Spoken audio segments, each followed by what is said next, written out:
Ito yung gagamitin kong salamin mga kasubsob para gamitin ko mag-ahit ng ano ko. Ito. Kasi Domingong Sunday ngayon mga kasubsob, simba tayo. Kailangan tayo mag-ahit.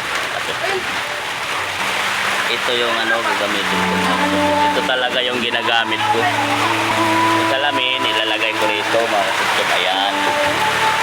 Dito sa tabi na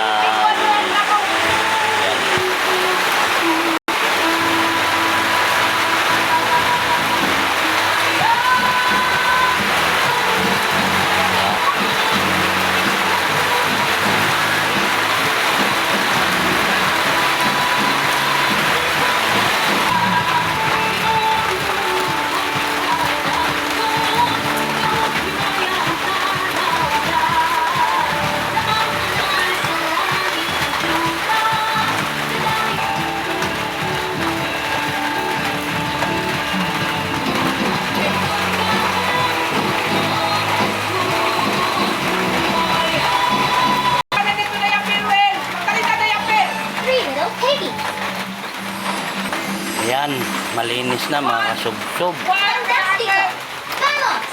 Ang talim talaga ng door ko mga kasubsob. Ako, door ko talagang ginagamit ko nga lid na para pangahit.